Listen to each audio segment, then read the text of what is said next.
Welcome back to Call Me By Your Game, the podcast where I, your host, Connor McCabe, bring on a guest to hear from them about a meaningful or memorable video game from a particular moment in their life. This is a podcast about what makes video games special to different people. And a little bit of housekeeping before we dive in to the full episode today is that anything that my guest or I plug on the podcast, you'll be able to find a link in the show notes wherever you're listening or watching. So if you're watching this on YouTube and you've got the glorious video version right in front of you with the beautiful graphics that I've made, you can scroll down in the episode notes. Or if you're just listening on your favorite podcast catcher too, and you want to follow maybe a TV show someone writes for or a social media handle, scroll down. I've got the links organized. It should not be too hard to find. But that'll do it for the housekeeping. And I'll finally introduce our guest for today's episode. So please welcome writer of Panel and Screen. He's returning. It's Cody Ziglar. Cody, welcome back. Hey, thanks for having me, man. It's always a pleasure. It's also, it's been, I think what you said, 6 years since I first came on the show. And like, people can't see, I guess they can see because there's video component now, but I've seen the evolution of your background, your backdrop, and it's so fun because I remember you had the original, like the PS1, the 64 posters, but now seeing like the soundproofing panels and like the other art you have on, like it's really fun seeing the evolution. It's like in a video game when you get like new stuff for your like in-game house and you start expanding it out. It's very fun. Reminiscent of like what I think of as like Pokemon Gold and Silver while you're on your journey. Yeah. If you let your mom save money for you, she also buys stuff and just puts it in your room, like a Snorlax doll or what have you. So that's awesome. Yeah, I think so. When you first came on and like it must have been like, well, I'll tell you, it was episode 28.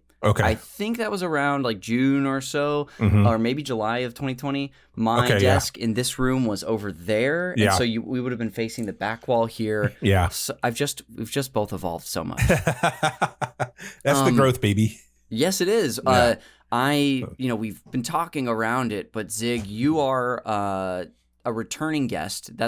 It's been really fun since I've been doing the show so long that I still have new guests on the show, but it's been really fun to have people on like yourself who have such an extensive history with games to share about a second meaningful experience. Yeah. So I'm glad to have you back. Thank you, man. Like I have, we'll get into it deeper as we go in the episode, but this game has really been something that's been a part of my life since it came out in 1997. Yes. Like it has had such a foundational impact on like art, like my philosophy when it comes to video games. Like it hit a very specific time in my life. And like, I think now people interact with any art and fandoms in such a different way than it was when I was coming up. So like they're seeing like, there's a pretty famous meme that goes around. It's Barrett talking to Cloud and he says, we got to protect the MILFs, and the original MILF is Mother Earth, like something like that. Like it's fun seeing how like those themes get recontextualized for a modern audience. And yes, I try to replay this game every other year, and it still has such a powerful impact on me. Oh, I'm so excited. Well, I'm going to jump ahead really quick and then jump back. Let's tee up the game we're talking around. I'd love for you to tee up what you've got coming for the main event later, and please call me by your game.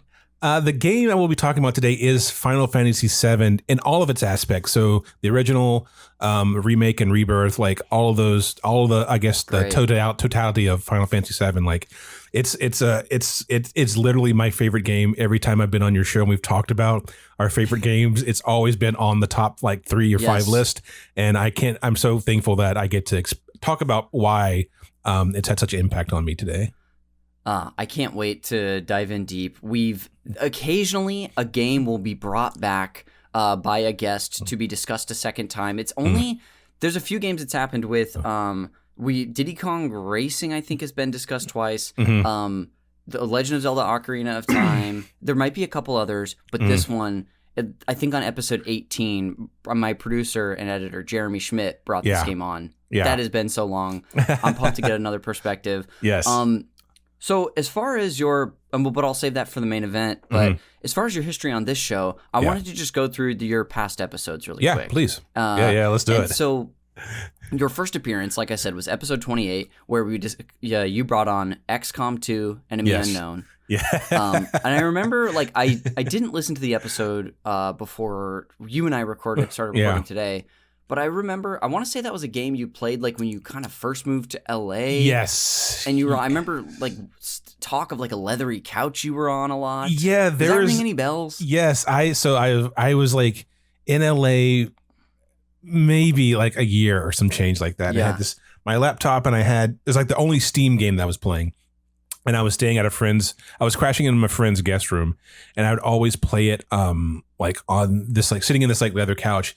But because my computer was so old and the game was so intense, like it would just heat up. Like it would get so hot, dude. And like, it's the game that I put in, I'd have to go to Steam, but I would be shocked if I didn't put in 200 hours on this game. So much to the point where like my computer died. Like the last thing my computer did was play a mission of that game.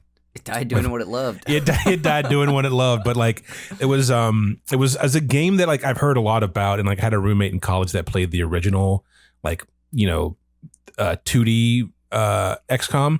Yeah. And I was like, I had just I'd gotten into this YouTube algorithm of this guy named Christopher Odd, who like his thing is just doing like let's plays of like specifically like XCOM games. Oh wow. And I'd watch his videos and I was like, all right, this looks fun, and like it sort of breaks the mystique of like the difficulty curve. Like I can see like what kind of mindset I got to get my brain in to like think about playing this game.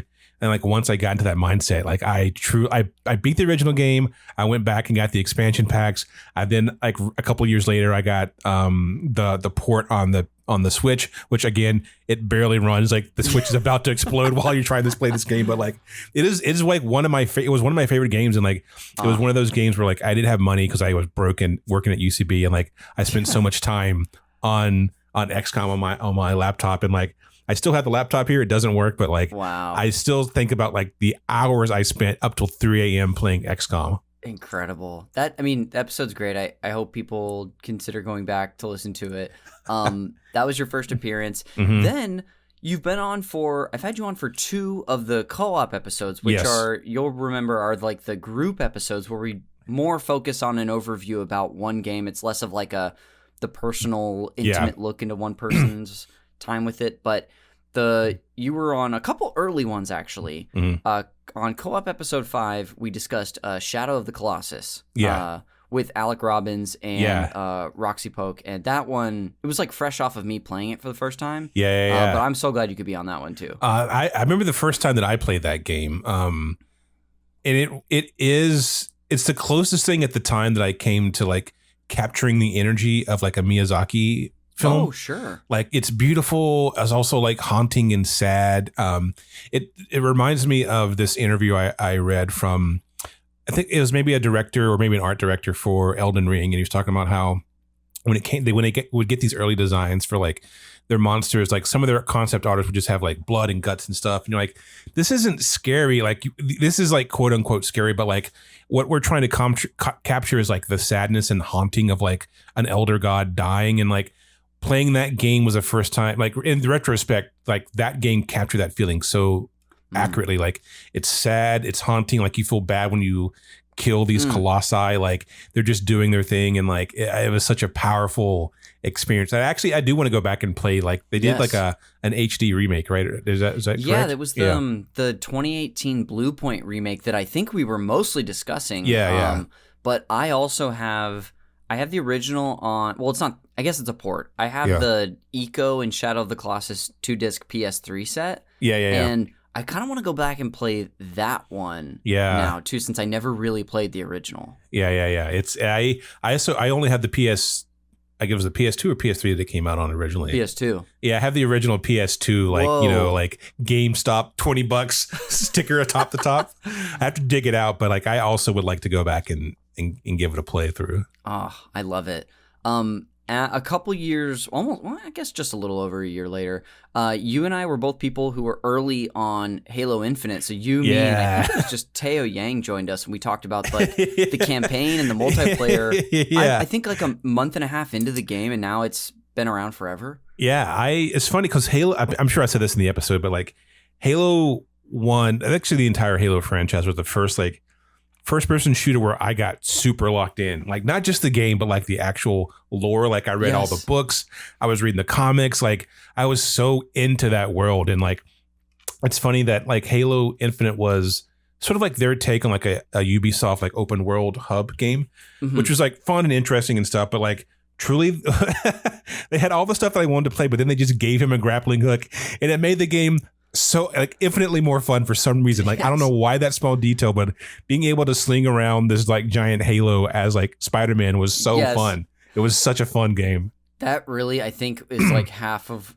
I genuinely had a great time with the campaign and multiplayer, mostly the campaign. But I love the grappling hook. It just flying around off, or like bringing an item to you, or bringing yourself to an enemy to then melee was so cool.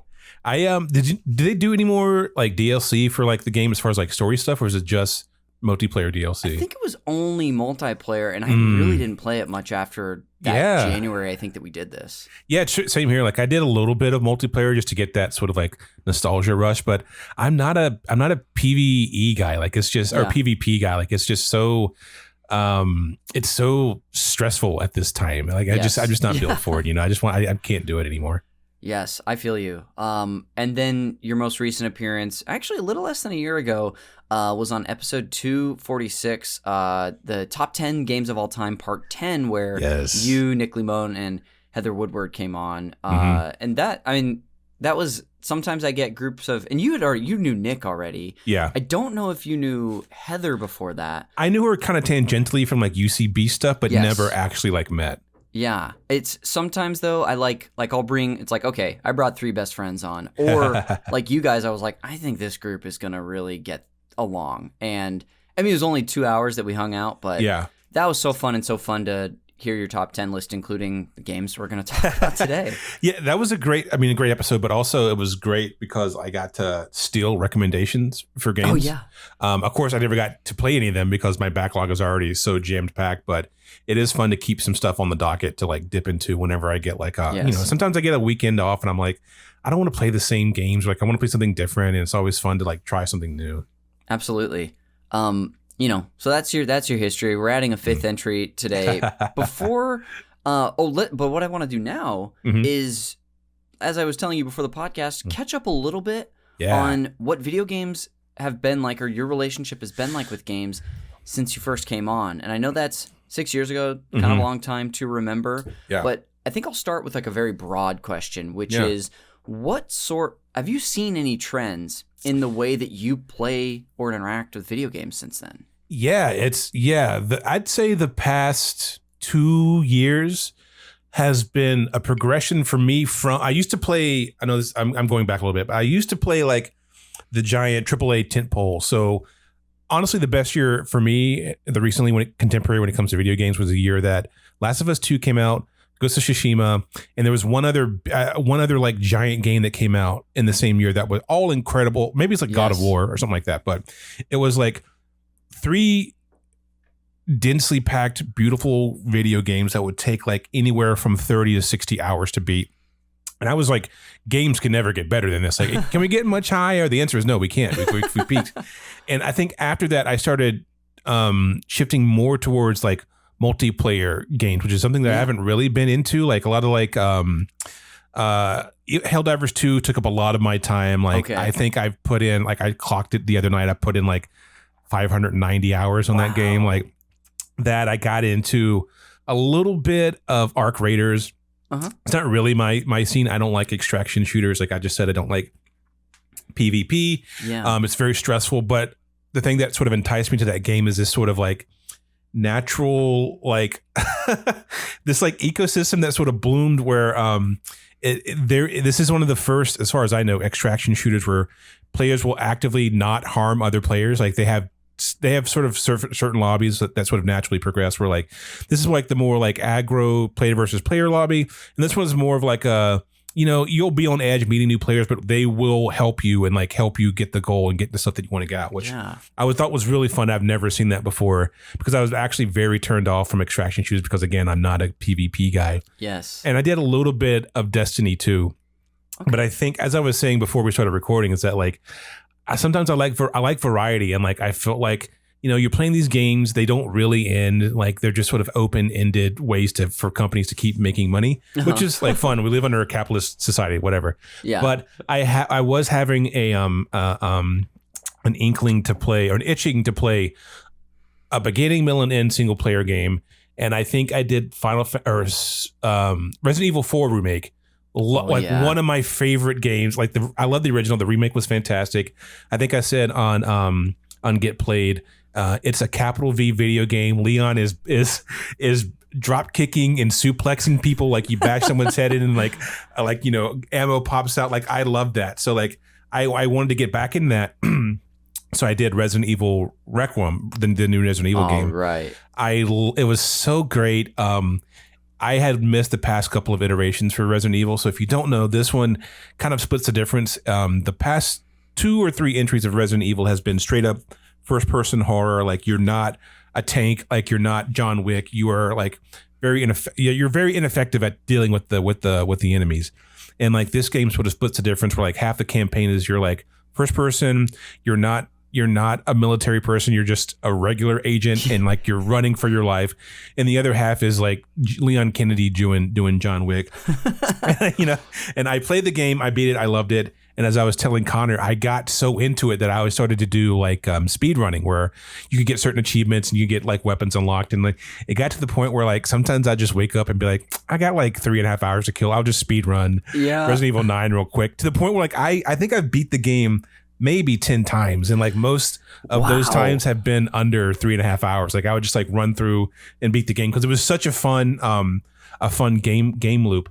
And from Resident Evil, I got 2 games. I got replaced for Windows and Xbox. Okay. It's the game is, the art is beautiful. I'm not that far into it, but the elevator pitch, it's 2.5D cyberpunk mixed kind of with the combat of the Arkham series, which I've never seen in a 2D game because you only have one plane, but like it's very fun. The story is good so far. I love the art direction. I think you'd actually really enjoy it, Connor. Like I think definitely check out the trailer. Like it's beautiful, and if you have Xbox Game Pass, it's essentially free. Sure.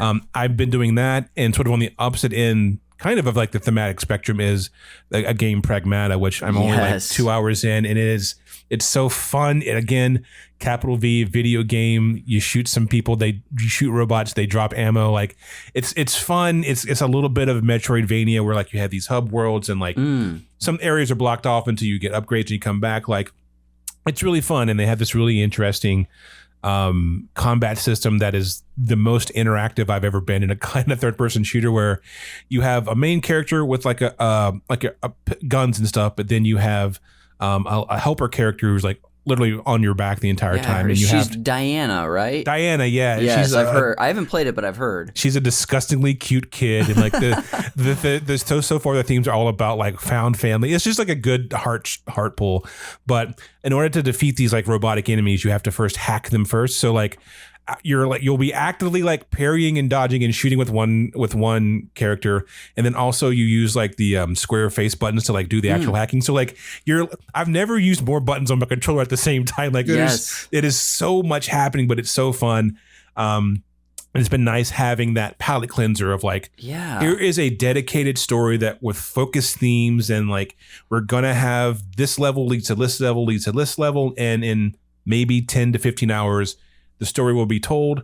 And if you want to, you can go back and play it again. Like I love having finality. I think I enjoy being able to play multiplayer games with my friends. I've also been playing this new game, Toxic Commandos, with a good friend. It's really fun, but I do like the idea of like a singular narrative and getting in and getting out and getting my sort of endorphins from that way. Absolutely.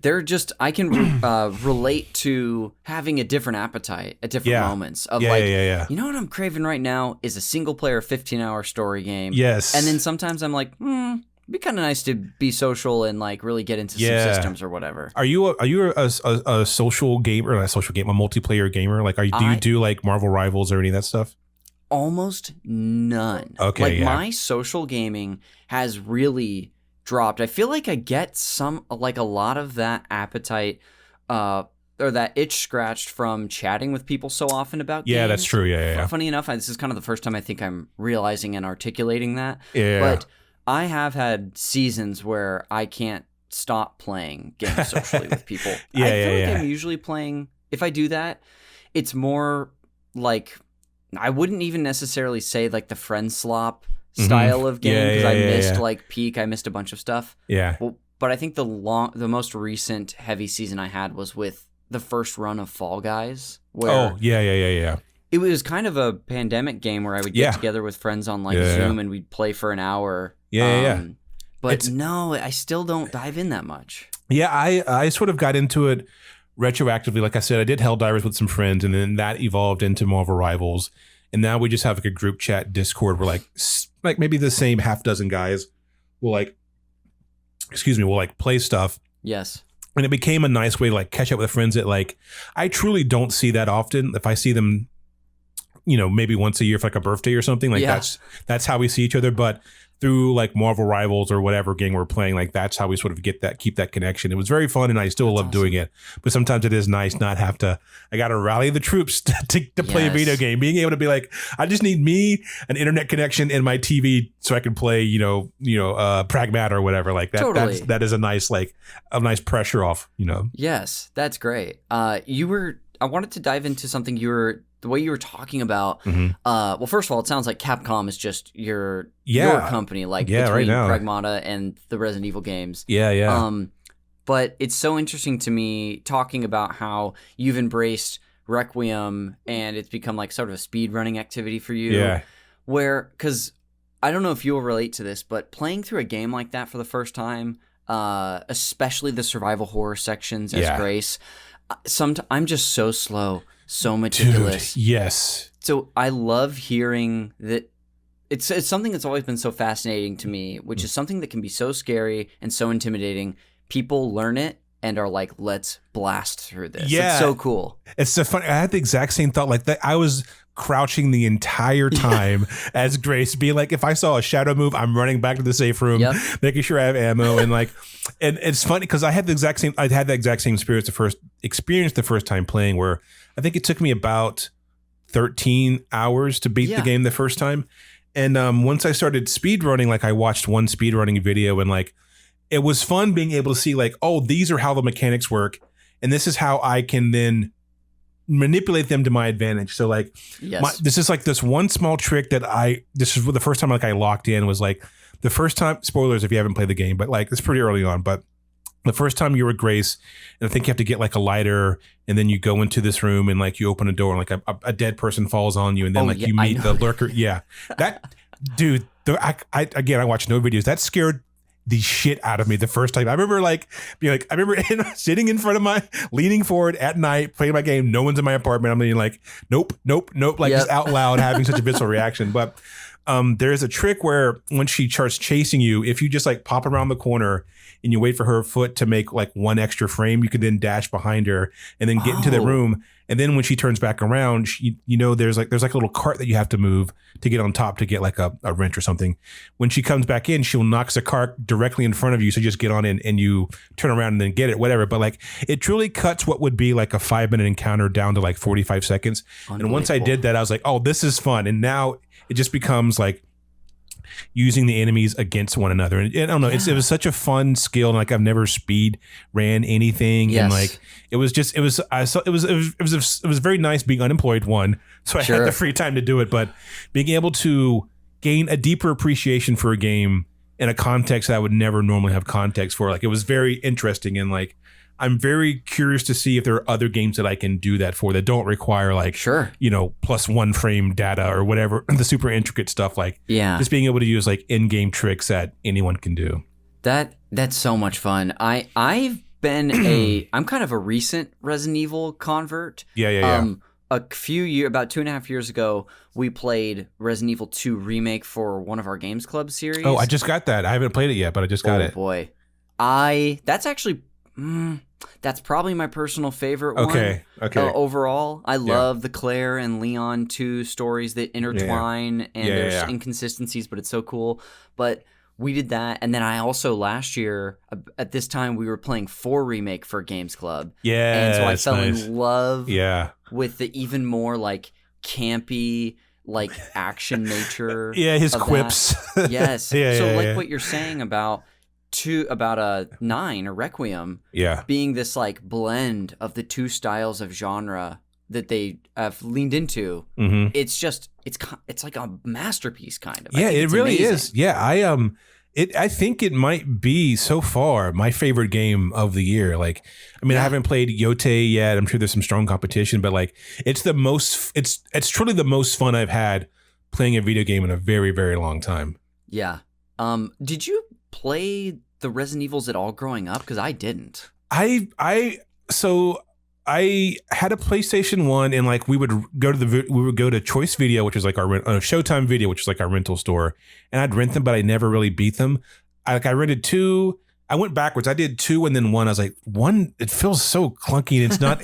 I was like, 10 is not intuitive at all. I was like, what the fuck you're supposed to do?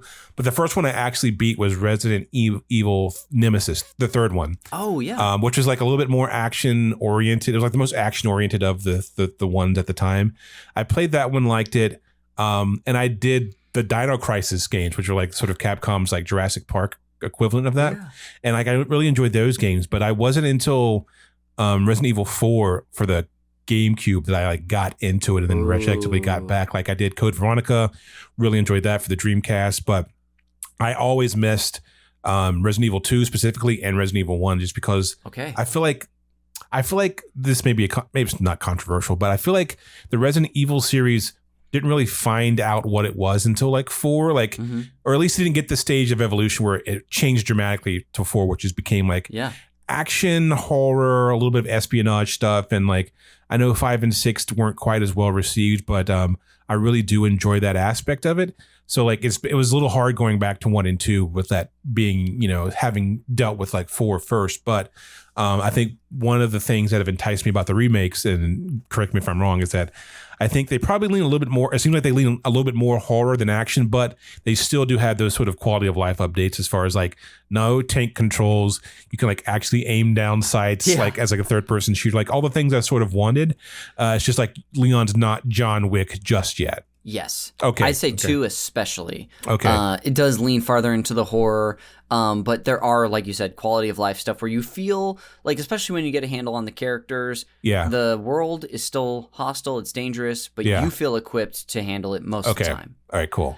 I have one more question for you, but I wanted to say that I happened to dip in this year to the remake of Resident Evil 1 that originally came out. Oh, okay. On the GameCube. Yeah. I got it on Switch.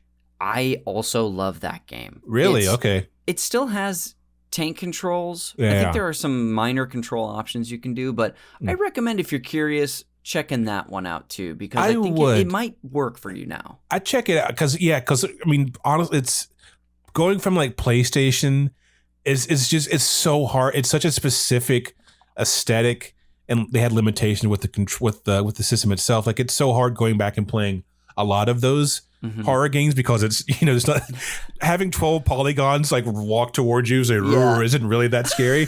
So like I would like to try the remake on. You said it's on the Switch. Yeah, it's on Switch now, and probably other consoles as well. Okay, yeah, I'll definitely check that out.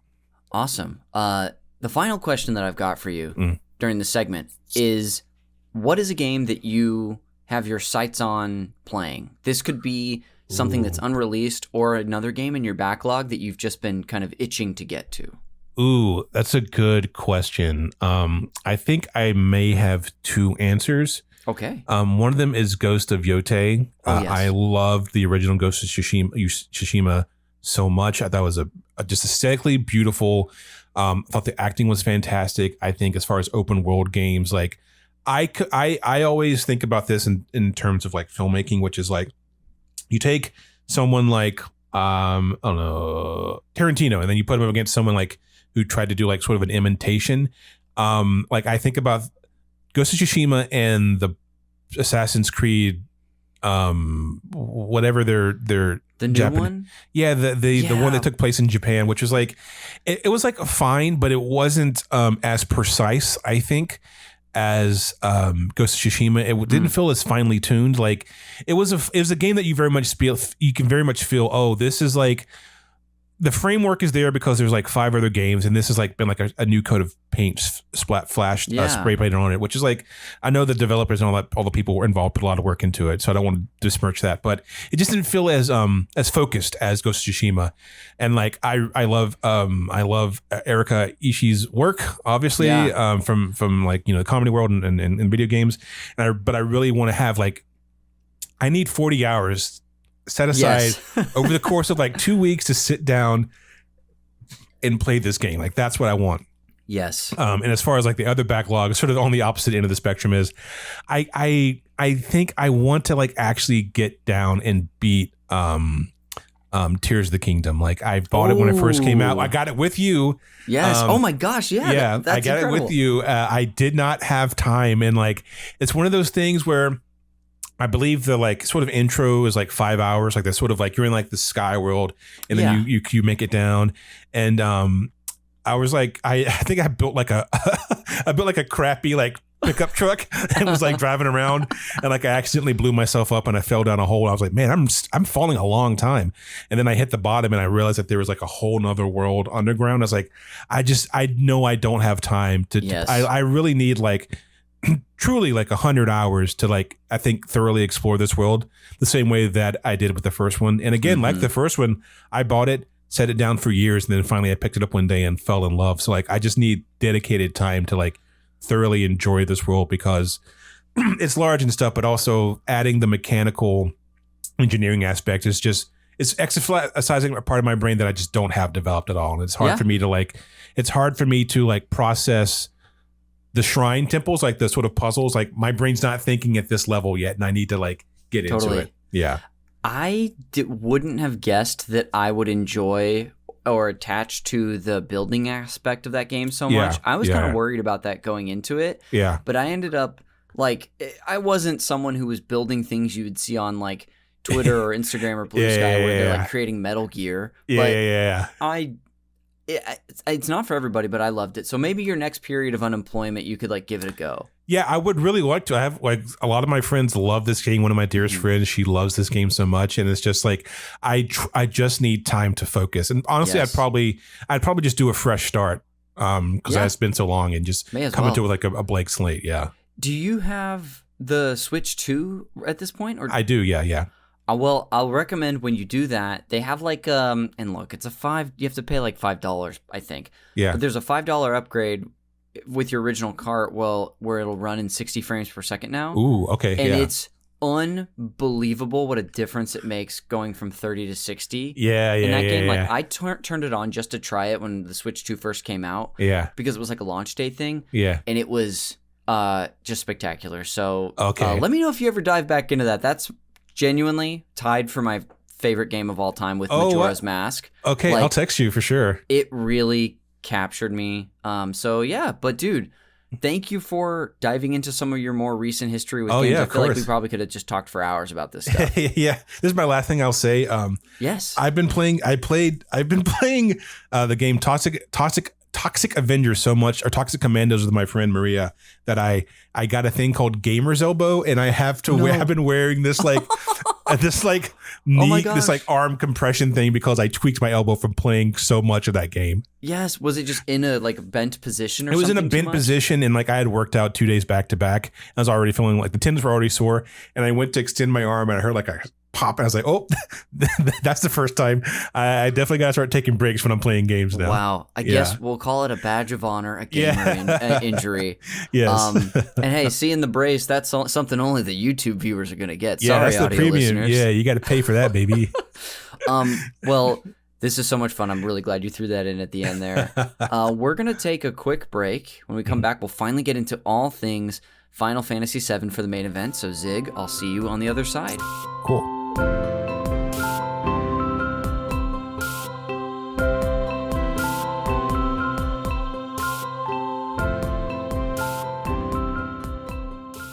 Welcome back to Call Me By Your Game. Returning to the podcast, it's Connor McCabe here with Zig. Welcome back. Thanks for having me. You're welcome. Well, let's do it. It's what we're here to do. It's to discuss Final Fantasy VII and your relationship with it. Like I told you before the show, too, I'm going to do some basic table setting for the listener here. But if you want to jump in to add on any facts or vitally important details for the history and context, you've got the green light. Okay. All right. Well, without further ado, I'll introduce a game that most people know so much about.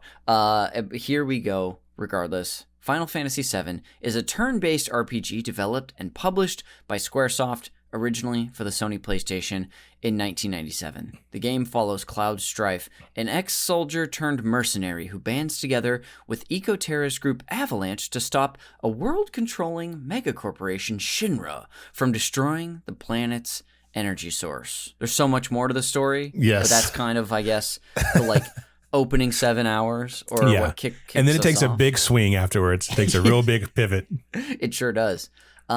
Development began in 1994, originally for the Super Nintendo Entertainment System, and after delays and technical difficulties from experimenting with several platforms, which I'll get into on the fun facts, most notably the Nintendo 64, Square moved production to the PlayStation, largely due to the advantages of the CD-ROM format. Veteran Final Fantasy developer staff returned, including series creator and producer Hironobu Sakaguchi, director Yoshinori Kitase, and composer Nobuo Uematsu. The title was the first in the series to use full-motion video, FMVs, and 3D computer graphics, featuring 3D character models superimposed over 2D pre-rendered backgrounds. This is something, I'll break away really quick from my monologue, that I, like an art style, basically any 3D models in front of pre-rendered backgrounds, I'm so nostalgic for that sort of imagery. Yeah, it's such I think it is like the defining visual language of the PlayStation 1. Yes, definitely. Like Resident Evil, it's and even seeing the evolution from Final Fantasy VII to Final Fantasy VIII, where they would just have pre-rendered video backgrounds that your characters would then run through. It's really cool. It's such a cool throwback aesthetic that you obviously don't see anymore these days. Totally. I would see so much of this on the computer games I would play at the time. Well. Yeah. A couple examples I want to throw out, and I promise I'll get us off this tangent, are actually one of my favorite games ever is actually a movie making program called Microsoft 3D Movie Maker. Yeah, I remember that. Yeah. And the whole thing was you basically manipulated these 3D models of characters in front of these pre-rendered backgrounds and environments. Yeah. That's one. The other one is point-and-click adventure Grim Fandango. Do you know this game? Yeah, the skeleton guy, right?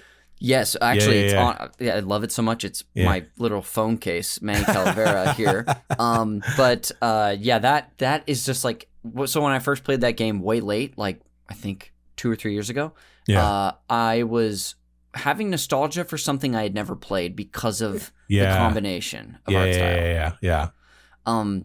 So sorry to get us off on that tangent really quick. I'll keep us going on this so we can actually get to the main event. Final Fantasy VII introduced more widespread science fiction elements and a more realistic presentation compared to the previous entries in the Final Fantasy series.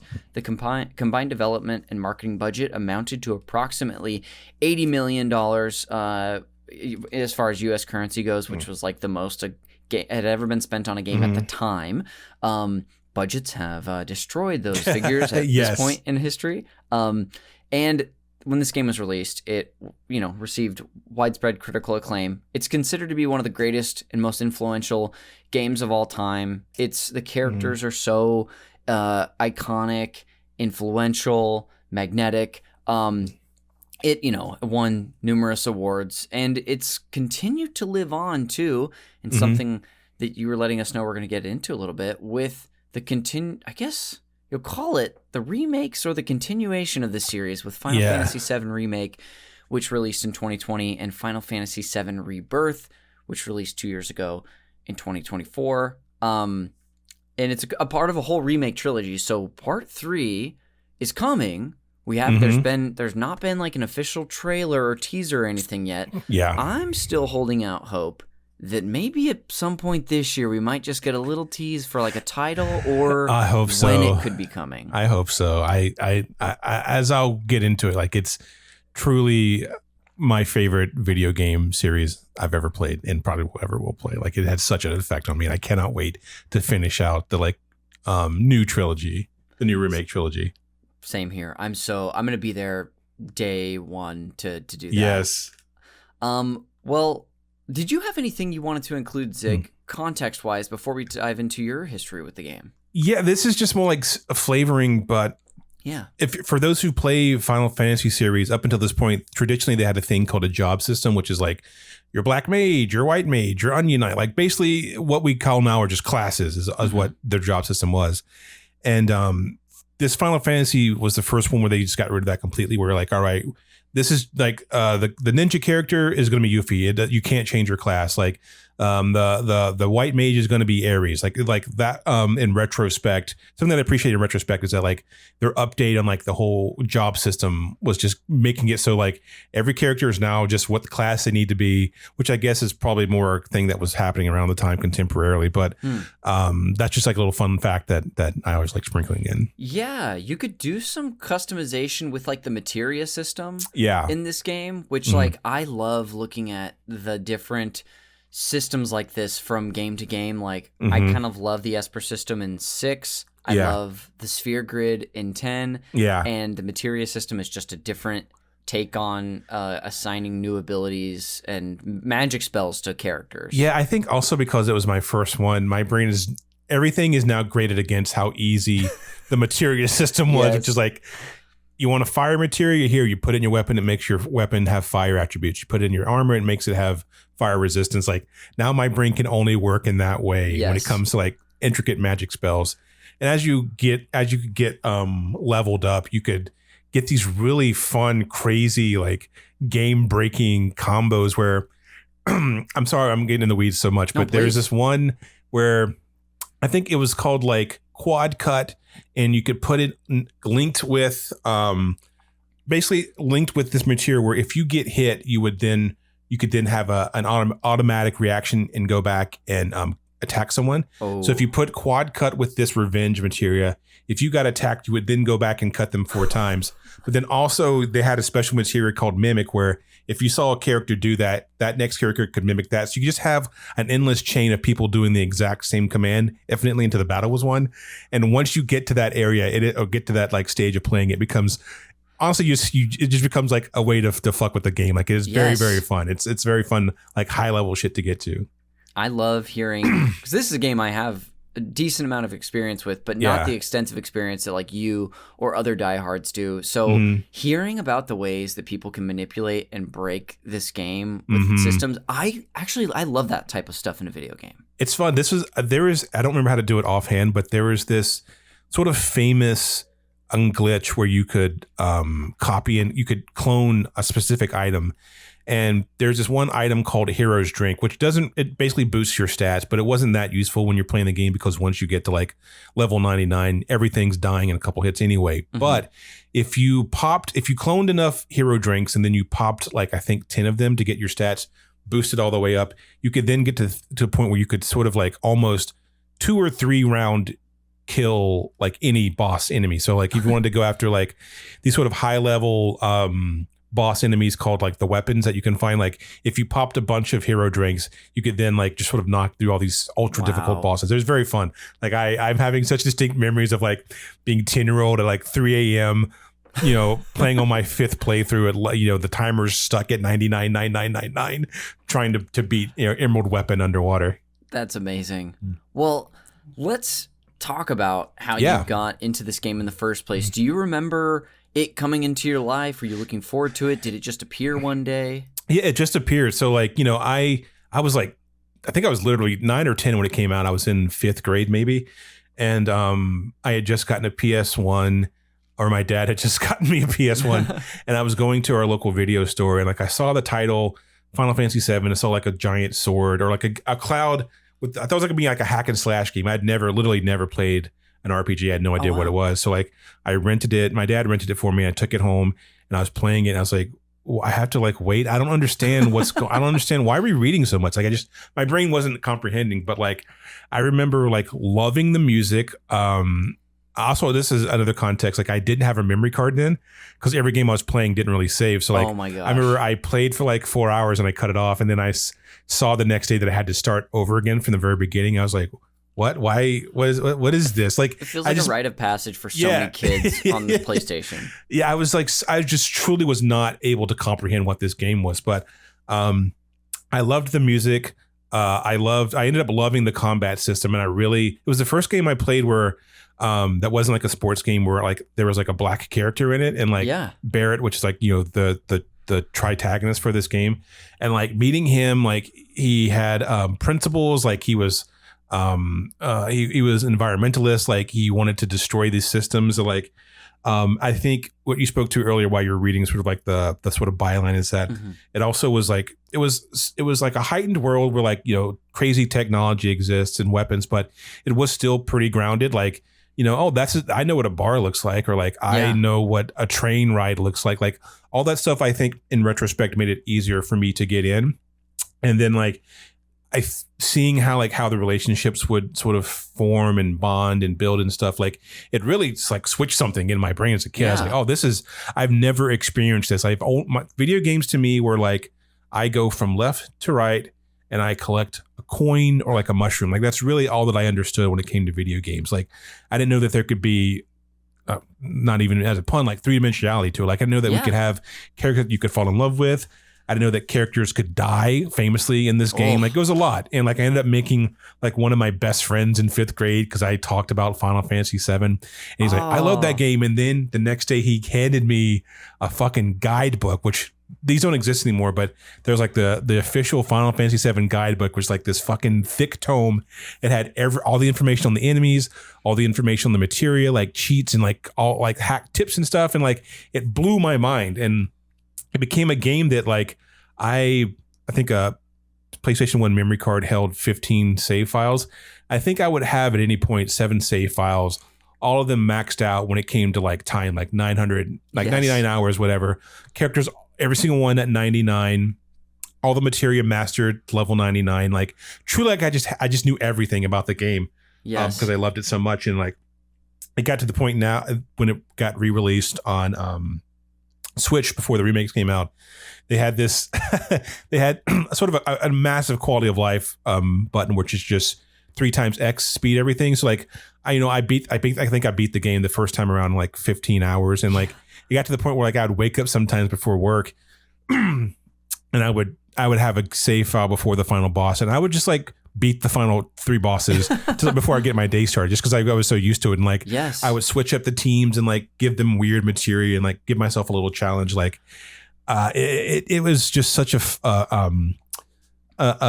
phenomenal piece of storytelling that had such a deep effect on me that I did not see. I never would have thought that.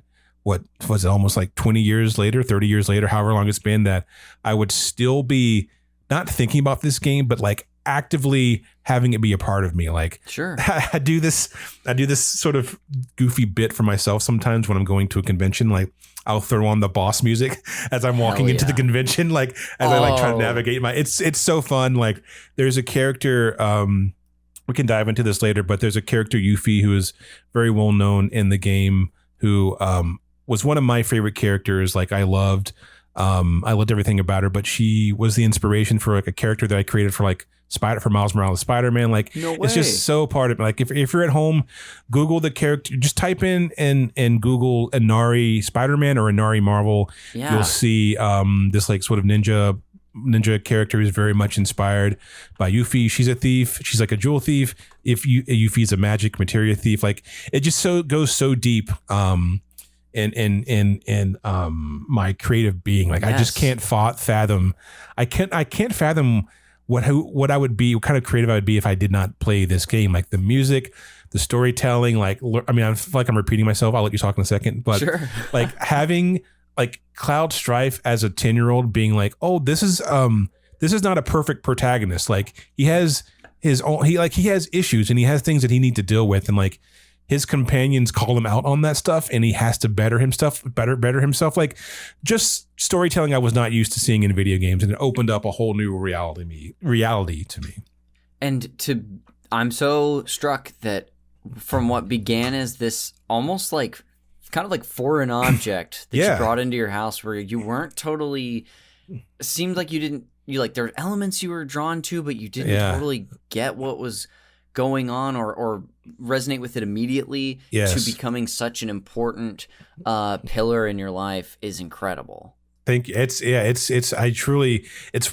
think it's in my opinion, like one of the greatest mistakes I ever made was like not knowing anything about this game, playing it, not liking it, and then giving it a shot, and then realizing, oh, this is an incredible piece of storytelling. Yes. Do you remember what that time was like when it went from like, oh, I'm renting this game? How long did it take to really capture you? Did you rent this game a second weekend? Did you end up buying it? Yeah, I think I rented it a couple of weekends, and then I think the combo was I got there were two things. I got a like knockoff, like cheap PlayStation memory card, which for some reason wouldn't save data for this game. So then I got like an actual memory card, and then I got my parents to buy me the game, and then I was able to lock in along with my friend Richard, who was the guy that I became like BFFs with. Like he was like my Sherpa. Like he would like guide me through like, this is how you get the golden chocobo.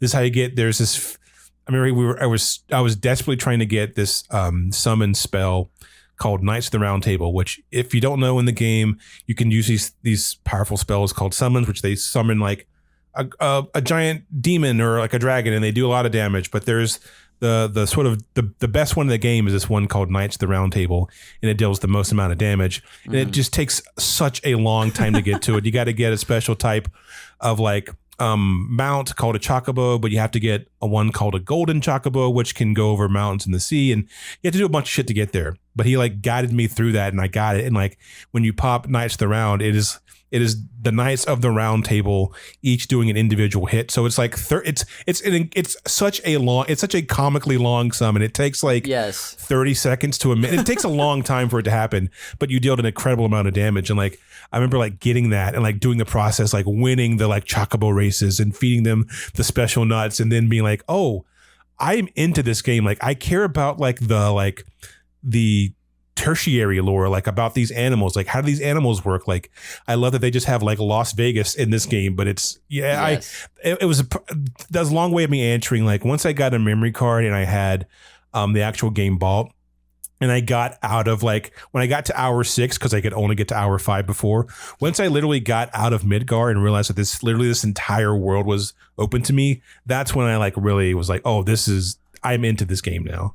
Wow, really starting the journey just like they kind of were once the real journey once they got out of Midgar. Like truly, like you have no idea the amount of times I got to like, because it'd take like literally 5 hours to get to like the edge of Midgar, but then like I couldn't save it, so like I did that maybe half a dozen times. So like when you spend that many hours and finally you get to see what the rest of the world is, like I was like, oh my god, this is crazy.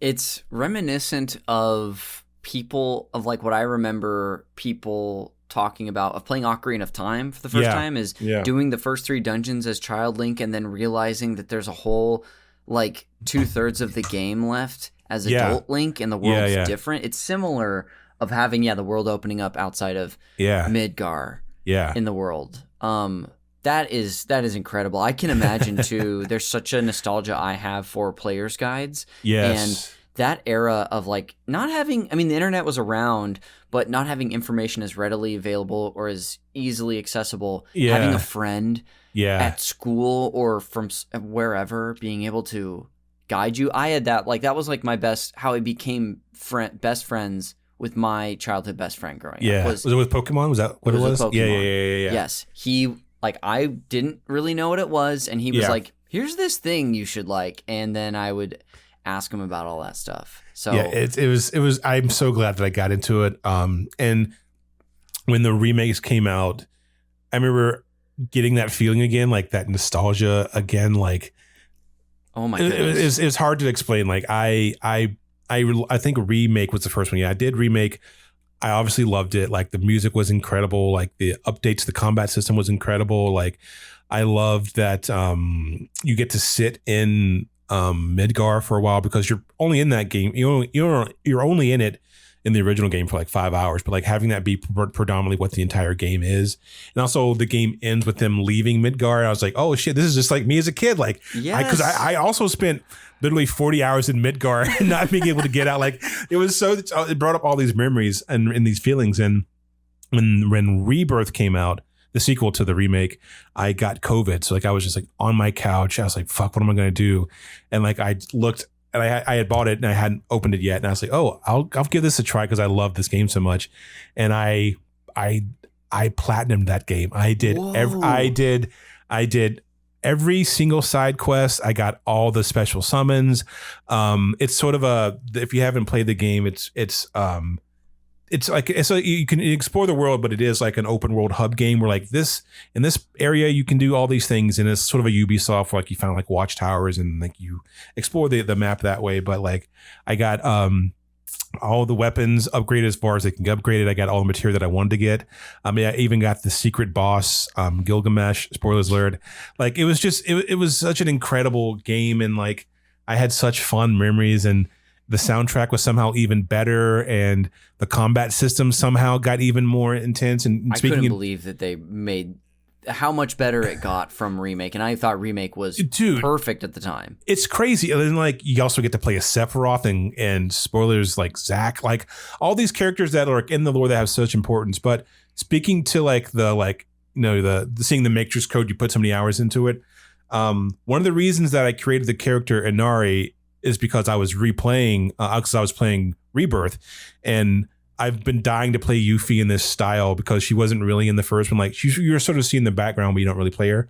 But she has one of the most broken combat loops in the game where like she can make these like new Jinsu clones that have the exact same property. So if there's a material called enemy skill, and there's one where you can activate the skill, and every time you attack a character, attack an enemy, you build like electric stun damage that builds into an explosion. But if you pop that and then do your clone, every time your clone attacks, it pops it too. So you end up getting this cycle where like I would set Yuffie as like my lead character. I'd have the button trigger set to like pop the clone and pop the special attack. And then I would just end up juggling the character, the enemy for like the entire fight. And like, it was so fun. Like I felt like a ninja. Like it was doing that gameplay loop where I was like, it would be fun to have a character like this in a comic book. And like that led to that. But it was such a fun experience. And it really also recaptured that sense of wonder that I had when I first played it, which is like you're finally given this new world. The worlds are also fleshed out and they feel more lived in, and they change things in just enough to make it not feel like you're playing just like a new game or a better looking version of the old game. And it left a lot. Like I rolled credits on it and I sat back and I was like, fuck, this is like I wasn't crying, but I was on the verge of tears. Like they do this. Have you beat the game? I don't want to spoil it. I have, yes. So in the game, Ares like kind of dies, but doesn't, but she's still with Cloud. And like you end up opening up this portal where like Zack, who was like Cloud's best friend, is able to come through because there's also this sort of runner of Zack talking to Cloud and Ares throughout the game. And like when he comes through and like you guys are fighting together for the first time, it felt like fan service, but also that was something that you didn't get that closure in the original game, and like having that closure felt so powerful. And like I'm like, I spent 30 years building up to this moment. Like it's hard to describe how powerful and satisfying that moment felt. It's an incredible undertaking by the team to even approach this and like a remake series, especially with what they're choosing to do with the sort of altered storylines and changing of destiny. But I also am like totally drink the Kool-Aid and am on board. And the night that I beat it, I think I knew I was close, and I stayed up till like uncharacteristically stayed up till like 4 a.m. And I also was like on the verge of tears, kind of emotional, seeing the like final cutscenes of the game. And as we've been talking about, I just can't wait till part 3, whenever that is. I can't wait. I'll text you as soon as it's like announced. I'm gonna have to text you. Do that, and then we can also stand in line at Best Buy to get it for the pre-order. We got to get the boys back together. Get a little breakfast burrito and go over there. The best combo. Did you remember before, like I know that there was a long wait for the remake series because it was announced years ago before Remake Part 1 even came out. Yeah. I was kind of distant from that. Is that something you remember hearing about and anticipating? I remember they would always tease, because I feel like either for the PS3 or PS4 they did that. They did the intro for Final Fantasy VII, like the train coming. You're like, oh my god, they're gonna fucking do it. And they're like, no, we were just doing a tech demo. Like, and I remember being like, what the fuck? Like, why would you do that? And then I think when the PS4, I remember they dropped the trailer for that. I was like, you fool me once. You're not gonna. They're doing this again, and then it said remake. I remember being like, oh my god. I remember like pausing it and rewinding it, being like, oh my god, because I thought it was just going to be like another trailer, but like, my finger was on the pulse for any of that stuff, because I think at that point I wasn't keeping up with as much game information, like game news. Like all the game news I get now is just what's fed to me on YouTube, like through like ING or Game Rants or whatever, Game Ranks. But when I think I saw the article on Kotaku, I was like, oh my god, like I am so ready. Please, it's real. Please don't mess it up. Please stick the landing for this game. I want to take a little dip back into you've already given me such good context from when you first fell in love with the original game. Can you do a little, I would love to build your room where you had your PlayStation set up. Can you scene paint what that Absolutely, area was like? I can. So we grew up in a rural town, a rural unincorporated community called Pine Hall, North Carolina. We were in, we had a trailer. I was in my single ride trailer. My end, you walk in to the trailer, kitchen, and then there's a little door that to the right of the kitchen that goes into like my room. So I have like my single length bed. There's a bathroom. There's a little crappy like TV stand with like maybe a 19-inch tube TV on it, a couch, and like a little desk. And I would sit with my PS1, and I turned it upside down so it wasn't overheat. So like, because I didn't have a memory card. Wow. So like, so like I would sit there, me with my big Coke bottle glasses, neck looking up at my CRTV, and then I would play Final Fantasy from maybe 3:30 whenever I get home from school. I was a latchkey kid, so like I'd get home, play Final Fantasy till like 6 whenever my parents would get home, and when they would put me to bed, I'd just mute it, and then I'd play it again. So like that was my existence. I'd come home, like my cousin lived next door. He would come over and be like, hey, you want to go do some stuff? Like, I can't, I'm playing the game. And I had this this one memory, like I had finally gotten out of Midgar. Again, I didn't have a memory card, but I was like, I'm a big brain. I'm just going to leave my PlayStation on while we go out for the day. And then my cousin came over and like I came back and my PlayStation was off. I was like, what happened? He's like, oh, I came over and I saw that you left your PlayStation on. So like I turned it off for you. I remember being so incensed, being so upset that he would dare do the kindness of like making sure I didn't accidentally leave my PlayStation on. Yes. But like that. And I had at that point I had fully drunk the Kool-Aid. So I had a Cloud Strife poster that I bought from like some artist at like a con, and it just said Fortune, and it had Cloud Strife and Sephiroth. And I remember somehow, I maybe it had to be in a con or somewhere, but like I had a Cloud Strife toy and a Barrett toy, but it was one of those like, it was for like adult men, so it was like too articulate and like too detailed. And I remember as a kid being like, this looks too real. Like, I don't know why, but I'm like, I can't play with this. It's too delicate. But I remember I had those next to my TV, and that was like my little shrine to Final Fantasy VII. That's awesome. You're really taking me to that time and place. That's so good. Do you like you just told a specific memory about when you were playing the game. That's awesome. Do you have any thing that comes to mind from this period of your life, like other things that you would have been up to at the time, or things that just kind of filled out your day-to-day? Well, I remember we were in the country. We didn't have a lot to do. So my days would either be like just like dicking around with my cousin in like the woods, finding like fox skulls and like walking around in like the forest, and like, cause it did, for some reason I'm seeing like summertime. So I imagine I probably wasn't in school. So it was like a lot of like riding your bikes around the neighborhood, or like shooting BB guns at like, tin cans, like stuff like that.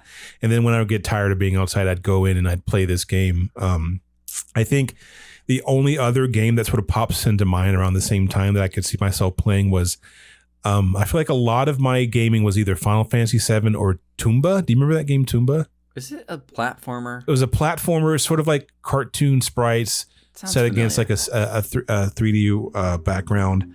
A lot of that, and a lot of like the PlayStation demo disc. Oh, so yeah, it was a lot of every month I'd get a new one. So like I'd be playing Final Fantasy VII and like, you know, Ace Combat 2 for like 10 minutes. Yes. The first hour of Metal Gear Solid. Yeah. That's incredible. At the time too, you know, being that you grew up to be an artist, were you a creative kid? Were you drawing? Were you writing stories? Did you do anything like that? Or is that something that came later in life? I was definitely drawing because my dad did and still does a bunch of art. Like he like played in like church bands, but he also drew. I remember being like 6 or 7, finding his like art books, and like he would have like, I remember he was the first time I even heard of Frank Frazetta was like from my dad, who had like a Frank Frazetta art book. I remember being like, this is like weird and scary, but also kind of sexy. Like it just, I like, you would, there's no way that it shouldn't be normal for like a 7-year-old country black kid to like find that stuff, to have access to that stuff. Yeah. So like my dad drew and like sung and all that stuff. And like, I remember I would also drawing, but it wasn't like, oh, this is a career thing. Sure. It was just like, I like Cloud and I like spiky hair in Dragon Ball, and they both have spiky hair. So like, that's the only connection I need. It wasn't until much later that when I was like playing music, started getting into music and stuff, that I think I started to retroactively appreciate Final Fantasy more. Was it Nobu Utsumetsu, the composer? Like, yeah. His music is incredible, but he has this band called the Black Mages. I don't know if you've ever heard of them, but I have heard. I got into them like in like maybe like early college. But for those of you who don't know, the Black Mages is him and a bunch of other like video game musicians, but it's their like live like metal band, and they just do renditions and covers of classic Final Fantasy songs. So like I had their first album, and I remember listening to it and being like, oh, this is sick, because it's just awesome. They're fantastic musicians, but like having like a backing like choir while they play like One Winged Angel was fucking crazy. Like it's the most metal shit I've ever heard. But like all as I got into more and more art, I believe that's how I got to appreciate Final Fantasy more as I got older. Okay, gotcha. That's great. I wanted to ask you if just kind of as a basic broad question, are there any details about like the game itself or the time in your life that you haven't brought up yet that you want to talk about? It could be like a mechanic or just like a favorite section of the game. Yes, I'm kind of torn. Like, I feel like my favorite section that I remember like playing was once you get I think maybe once you get the airship, I think for the first, I think it's after Cloud leaves your party for like a little bit. Yes. In like the second half of the game. And I think Tifa becomes like the lead, but like after you get Cloud back, after the weapons get released, that's the point. So like there's this one section where like you have to chase down ultimate weapon to get like Cloud's final weapon in the game. And I remember like chasing him around the globe, and finally like, he crash lands in like the desert, and you have to go in and do. It's the only section of the game that actually is like sort of like a platformer where you're like you have to like spring and like you have to like feed bugs to plants to close their like mouths, and then you can like boing on them. It's such a weird departure, and it's very strange that they have this in the game. But like that section is always my favorite section because like the story is like progressing. I think at that point, Sephiroth has called meteor, so you just have this giant meteor in the background. The music is sort of dour, but I love that section in particular because like all my characters were like about as leveled up as they need to be. Like you're sort of about to finish the adventure, and then my second favorite part is actually Yuffie. Like there's a section where you control her, and it's her. You have to do like this sort of battle royale as you go up this pagoda, and it's all about facing. She's going to face her father essentially, and like she fights through these characters to get there. But I remember playing that as a kid and being like, oh, it's so interesting that like this character that should be bad because she stole stuff from you realize why she is the way that she is. Yeah, it's because because of her upbringing and blah blah blah blah, and like just getting like context for characters' actions, I thought was really cool. Yeah. And interesting. I just never, again, my 10-year-old brain had never thought that you could do that in a video game. I thought it was just Sonic going left and right and jumping on, Robotnik 3 times. You are kind of touching on something profound that maybe we experience with, I don't know, maybe not necessarily transcendent media, but media that resonates with us, but we can't quite put a finger on it. Like I look back at some things that, whether it be movies or books, games from my childhood, and I'm like, why did that resonate with me so much? I maybe couldn't have articulated at the time what it was, but as an adult with a different perspective, you can look back at something like, oh, this was informing us about Yuffie's character, and whether or not I understood that that's what it was doing, it felt maybe significant or just it hit. So I love that sort of thing that with perspective as adults we can look back and see, and I'll probably look back at this era of my life and feel the same way about certain influences. It's one of those things, like for me, in my opinion, the tell of a really good piece of art is that it sticks with you for a long time, and then you're also able to appreciate it in different ways, like going back, like you said, like watching that game through the lens of like a 38-year-old is different than watching through the lens of a 25-year-old. It's certainly much different than watching it through the lens of a 12-year-old or a 10-year-old. Like, I just appreciate different things. And as we're speaking now, I even think about how like a lot of the characters in the game get that sort of perspective moment. Like with Barrett, it's when you get sort of stuck in this desert prison colony and you meet this guy who you realize you sort of like had history with, and you double crossed, and like you understand, like you get the lore for like why Barrett lost his arm, and like it just gives you, it is just a game that took its time to give context for almost every character in the game. And I can appreciate that now that I write for a living. Like it's just such a dense narrative, and like again, doing that on a PlayStation 1 with 3 discs, it's crazy. And also you're just reading, like you're just reading stuff. And like, I don't know, it's very interesting seeing how you're able to capture people's imaginations back then, as opposed to now with like playing the Rebirth. Like you can see everything, and it's beautiful, and it's well crafted and stuff, but like letting your mind sort of fill in the gaps, I think back then by reading, I think is really cool too. There is something very special about filling out a world with only so much detail, maybe visually, like this game, that is very special, and something that I like is a reason I will revisit old properties or something like this. To do that, because like you said, modern games are just able to show and tell so much more. The last question I really want to ask you is to just put a bow on the place that this game holds for you. I know it's a pretty big task. But if you were to sum up briefly what Final Fantasy VII as a whole means to you, how would you do that? I think if I was to sum up what this game means to me, is that I think it came in at the right time in my life, 10 years old, just really sort of understand art in like the most basic, fundamental way. I think it's a game that I think it sort of solidifies everything that I aspire to make, and also what I just enjoy in art, which is like fantastic characters, fantastic music, emotionality throughout all of it, like a political message that I did not understand now, but now it's never been more significant or resonant, I think, with most people. Having different types of characters, like it's looking back now, like this is a Japanese company, but the story is mainly mapped over what I would most presume is like a Western world, like, but having like, yes, you have the blonde, blue-eyed white lead, but you also have like a black single father who is like an eco terrorist. You have a Native American mapped character who was stolen, last of his kind, experimented on by this company.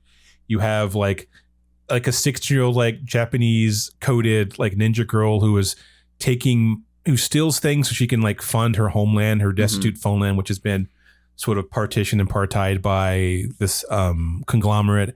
It's just so much detail, and like being like, oh, a Japanese company full of predominantly Japanese writers and creators like made this, but they were able to have this touch so many different type of people, so many type of aspects, and touch on so many different narratives, is something that I think as a kid I didn't understand, but now I understand why I appreciate it much. It's such a dense piece of art. Like, it's across the board, and it's just fun. Like, it's a fun game. It's very fun, but it also is so densely packed, and every bite feels like a meal in the best way that it should. Way to wrap that up. That was incredible. And yeah, just the characters in general. It might be my favorite group of characters in any video game ever. Yeah, they all bounce off each other just the correct way. Like, the fact that you can take almost any one of them on a date at the Golden Saucer is so fucking funny. Like, it's great. It's a great game. Well, I'm sorry to have added on the end of your perfect delivery to close that out of our main discussion. But Zig, I've got a couple fun things we'll do before we go. But thank you so much for bringing on this important game to you. This of course, was awesome. Man. Thanks for having me. I could talk about this game all day. I could tell. Well, to close things out, I've got two segments for us. The first of which is the Fact Me by Your Game segment, where I'm just going to share one fun fact with you that I discovered about this game while doing a little research for it.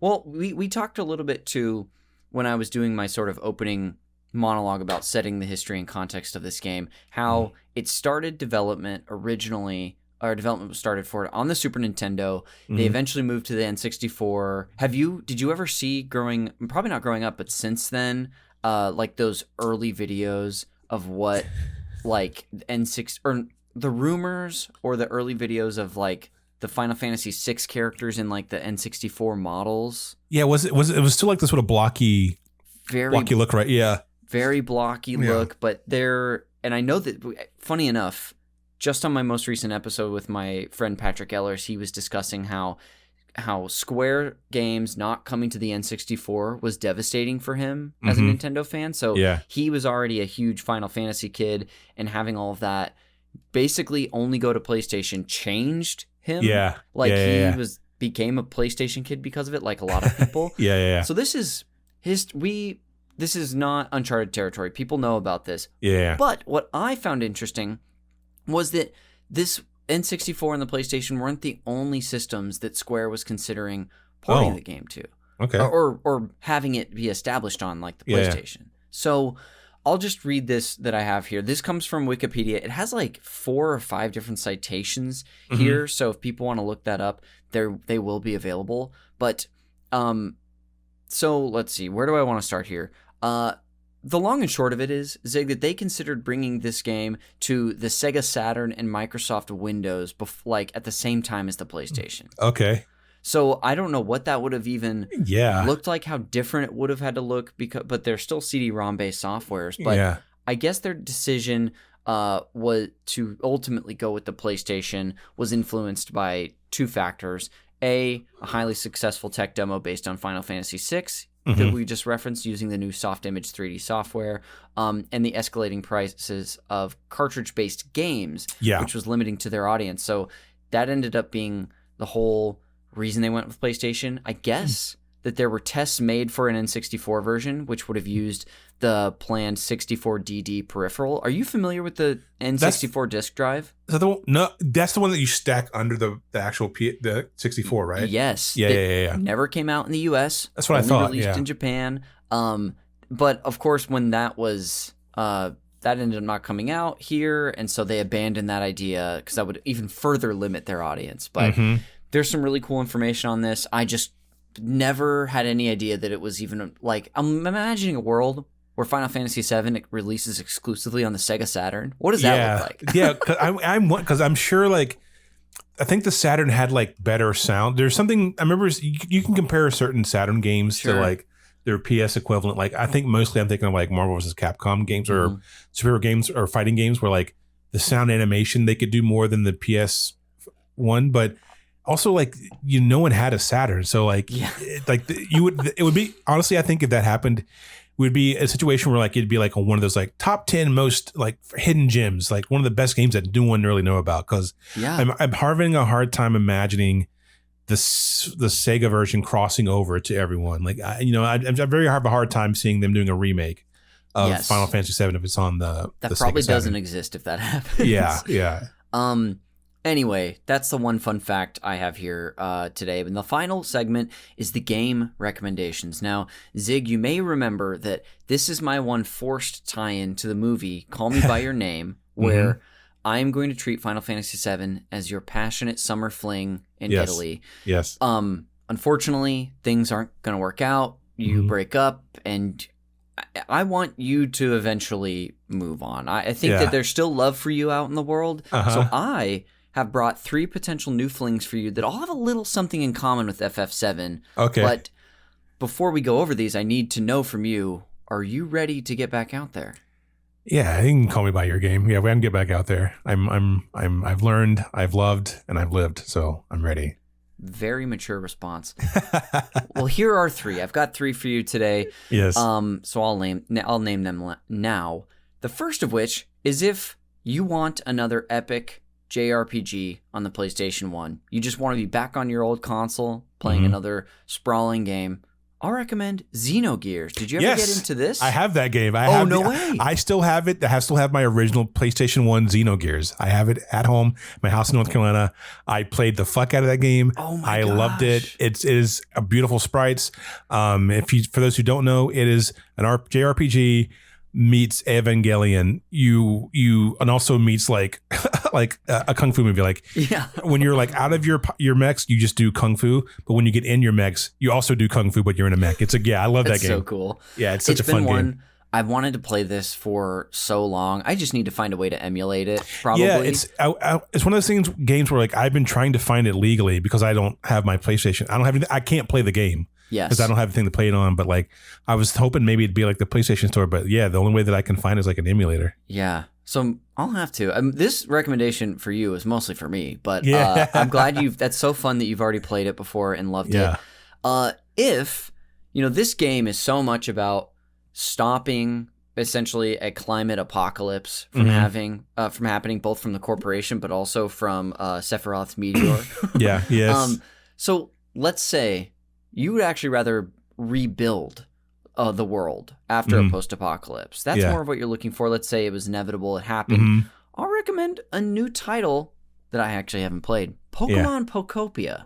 I haven't played that game, but I have a friend who plays it, and she loves it. She really, really enjoys that game. It's taken so many people by storm, and it's really, I guess, all about you trying to rebuild the world as you play a Ditto who like impersonates a human. And you gain different abilities from Pokemon.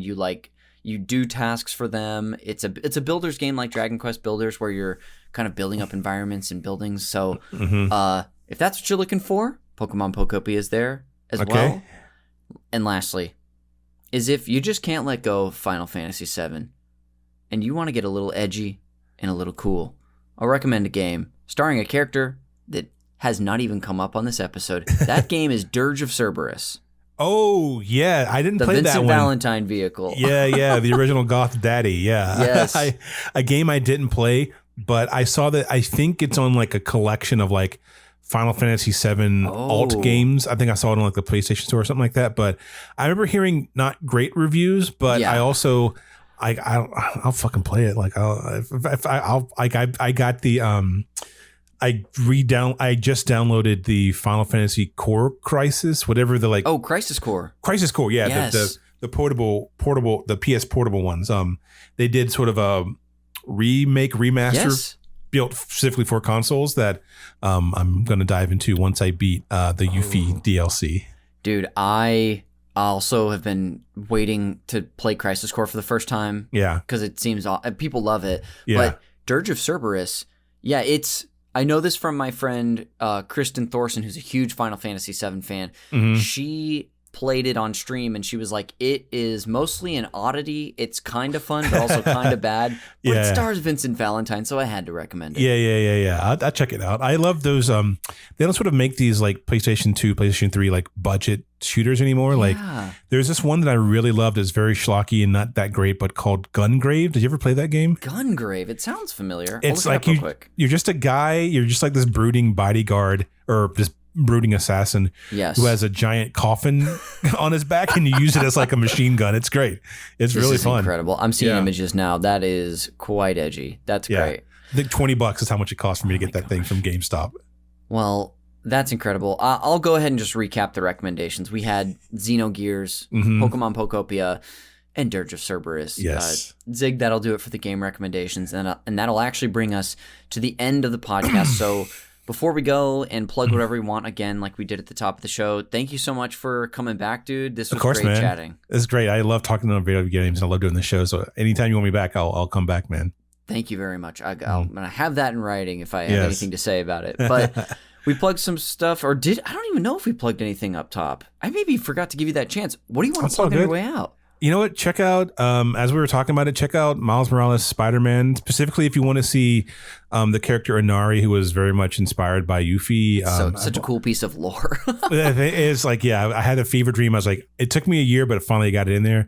I believe she's in issues 36 through 38 maybe, or 37 through 39, but just look it up. You'll find it. She's a really fun character. Then also check out Futurama on Hulu. We got a new season coming out this year. I'm not sure exactly when, but I think soon, next couple of months. I wrote a musical episode. It's very fun and goofy. Boy. Check it out. Oh man, I can't wait. That's incredible. Well, I'll put a couple links in the show notes for you as well. But anything that you just plugged or that I'm about to plug, people can find in a link in the show notes, including the cover artist for Call Me By Your Game. It's Glenn J. You can find him on his Instagram in the show notes as well. This podcast is produced, edited, and the original music is done by Jeremy Schmidt. You can follow me on Blue Sky if you want. You can also follow the podcast on Blue Sky Instagram. And if you don't watch the YouTube version, check it out. We had one cool visual, an elbow brace in today's episode. So don't get here as quick as you can, but follow us there as well, because I do release a video version of every episode, including our bonus Patreon exclusive episodes, the co-op series, which we mentioned earlier. You can follow the network at Super NPC Radio, and lastly, check us out on Patreon. We're over at patreon.com/Super NPC Radio. That's where you can find bonus video game podcasts for supporting us at whatever tier. There's different stuff based on the tier you're at, including currently for our Games Club series right now, where we go through a game in a book club style format. We're covering Batman Arkham Asylum. Oof. It's my first time playing the game. It's awesome. Wow. Okay. I think this week, episode 4 will be out on Friday, because it's a Friday. Fridays we release that series. So, it's been fun being the Caped Crusader. That's a fun series, especially to play for the first time. It's a really, really fun series. It's been a blast and such a fun thing to talk about with a group of friends. As we're really kind of like slowly walking through it. Yeah. But yeah, check us out there on Patreon. There's even a free tier if you just want to get in the Discord that we have. But that'll do it for another episode of Call Me By Your Game. We will see you on the next one.